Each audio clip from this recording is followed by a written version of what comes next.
Pada episode sebelumnya, telah diceritakan bagaimana Raden Pakukuhan dan Raden Jokopuring diusir dari kerajaan Gilingwayo oleh ayah mereka, Sri Maharaja Dewo Heso, akibat ulah mereka yang gemar membuat kekacauan. Keduanya kemudian berguru kepada Resi Radi di Gunung Tasik, hingga berhasil mengubah watak mereka menjadi bijaksana. Atas petunjuk sang guru, mereka turun gunung untuk membangun sebuah permukiman baru yang diberi nama Kota Tasikmadu. Waktu bergulir membawa perubahan besar di kaki Gunung Tasik. Permukiman kecil yang dahulu hanya berupa babatan hutan, kini telah menjelma menjadi kota yang ramai, penuh sesak oleh deru pembangunan dan keriuhan pasar yang tak pernah sepi. Di tengah kemajuan yang pesat itu, sebuah upacara besar digelar. Raden Pakukuhan akhirnya dikukuhkan menjadi pemimpin tertinggi dengan gelar Prabu Pakukuhan. Di sampingnya, sang adik yang setia, Raden Jokokuring, berdiri tegak mengenakan pakaian kebesaran Menteri Utama dengan gelar Patih Jokopuring. Kebahagiaan sang Prabu terasa kian sempurna saat ia mempersunting Dewi Manis, putri dari gurunya sendiri, Resi Radi. Permaisuri yang cantik dan lembut itu kini mendampingi tahtanya, memberikan keseimbangan pada kepemimpinan Pakukuhan yang tegas. Namun, jauh di lubuk hatinya, jiwa Prabu Pakukuhan yang membawa titisan Batoro Wisnu seolah terus bergejolak, memanggilnya untuk mencari sesuatu yang lebih besar dari sekadar Tasikmadu. Hingga pada suatu hari, Prabu Pakukuhan tergerak hatinya ingin mengunjungi sebuah wilayah yang dulu dikenal sebagai kerajaan yang besar, yang gemah ripah Loh Jinawi. Kerajaan yang masyhur dengan nama Purwocarito. Setelah beberapa lama menempuh perjalanan, kini sang Prabu Pakukuhan telah berdiri di sebuah hamparan runtuhan yang sunyi. Itulah sisa-sisa kerajaan Purwocarito, kota tua yang telah lama ditinggalkan sejak zaman Sri Maharaja Budokresno. Prabu Pakukuhan berdiri mematung di tengah bekas alun-alun yang kini ditumbuhi rumput liar. Tempat ini, aku merasakan keterikatan yang aneh, gumam Prabu Pakukuhan dalam hati sambil berlutut dan menyentuh tanah yang hitam dan subur dengan jemarinya. Getaran batinnya begitu kuat, ia seolah bisa merasakan jejak-jejak masa lalu Batoro Wisnu yang pernah bersemayam di sana dalam wujud Prabu Budokresno. Tanpa ragu sedikit pun, ia segera memanggil adiknya yang menyusul di belakang. Jokopuring, kita tidak akan menetap di Tasikmadu selamanya.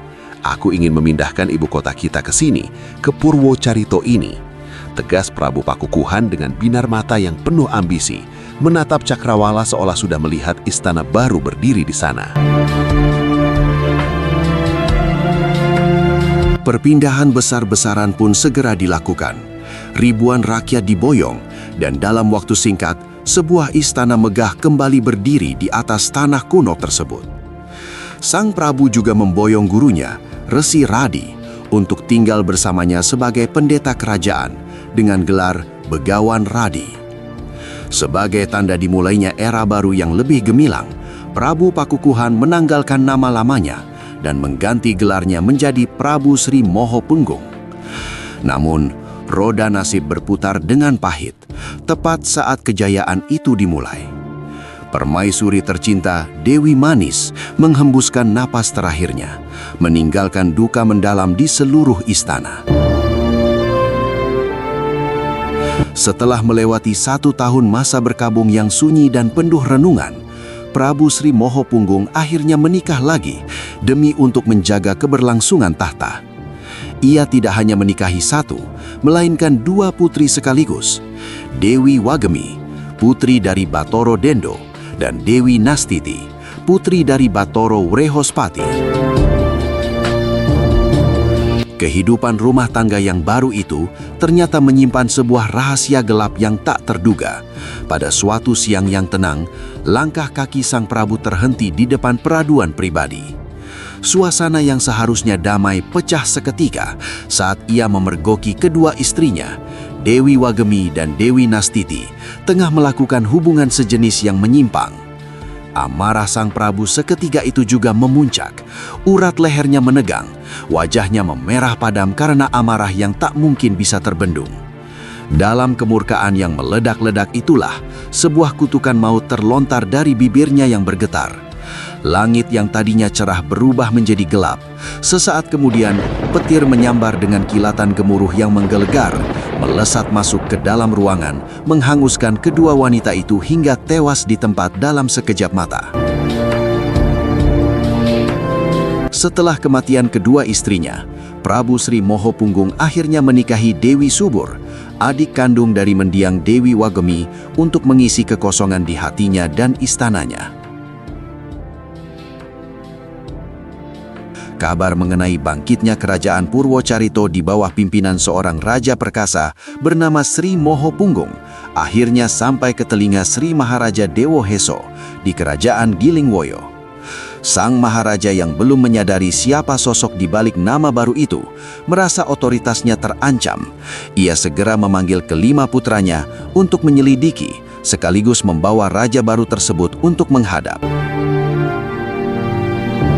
Tanpa banyak kata dan cerita, kelima pangeran Gilingwoyo, Prabu Isru, Prabu Harnido, Prabu Agino, Prabu Rugisto, dan Prabu Irambo telah tiba di gerbang kerajaan Purwocarito dengan membawa ribuan prajurit dan sikap yang sangat angkuh.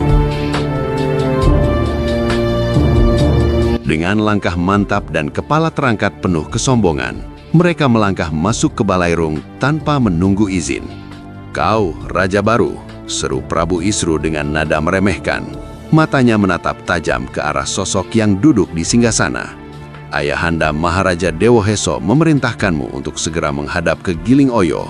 Kau harus mengakui kekuasaannya atas seluruh pulau Jawa tanpa syarat." Prabu Sri Mohopunggung tetap duduk tenang, menatap kelima kakaknya itu dengan tatapan sedingin es.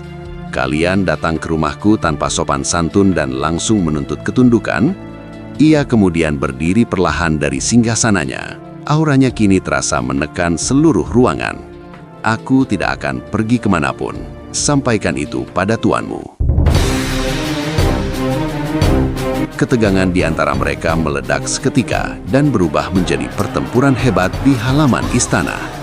Dentingan senjata yang beradu dan teriakan perang memenuhi udara. Debu-debu beterbangan saat para ksatria itu mulai bertukar jurus. Dalam duel yang sangat sengit dan mematikan, Prabu Sri Mohopunggung menunjukkan keperkasaan titisan dewa yang ada dalam dirinya.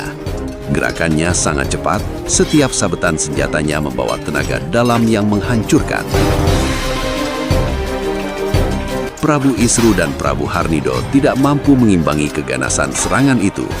Keduanya akhirnya tumbang dan tewas di ujung senjata adik mereka sendiri yang tidak mereka kenali. Melihat dua saudara tertua mereka tewas mengenaskan, Prabu Agino dan Prabu Rugisto gemetar hebat. Nyali mereka ciut seketika. Mereka segera menjatuhkan senjata ke tanah dan bersimpuh menyerah kalah. Sementara itu, Prabu Irambo yang didera ketakutan luar biasa memilih untuk memutar balik dan melarikan diri kembali ke Gilingwoyo. Di tengah napas yang masih menderu setelah perang yang melelahkan, Prabu Sri Mohopunggung melangkah mendekati kedua kakaknya yang tertawan. Ia menghela napas panjang, lalu menyeka noda darah yang menciprati pipinya. "Agino, Rugisto, apakah kalian benar-benar sudah melupakan wajah adikmu sendiri?" tanya sang Prabu dengan nada suara yang bergetar karena emosi yang campur aduk. Prabu Agino mendongak, matanya membelalak menatap wajah di depannya dengan rasa tidak percaya yang mendalam. "Pakukuhan, kau Raden Pakukuhan yang dahulu diusir itu?" tanyanya dengan suara yang nyaris hilang. Kesedihan atas kematian Isru dan Harnido sesaat tertutup oleh kegembiraan yang mengharukan saat mengetahui bahwa perjuangan mereka selama ini searah. Prabu Agino dan Prabu Rugisto pun memutuskan untuk menetap dan bergabung memperkuat kerajaan Purwocarito.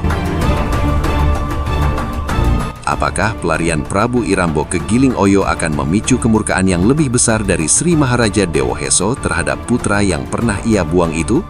Nantikan kelanjutan kisahnya hanya di Wayang Opo Maneh. Terima kasih telah bergabung dan sampai jumpa.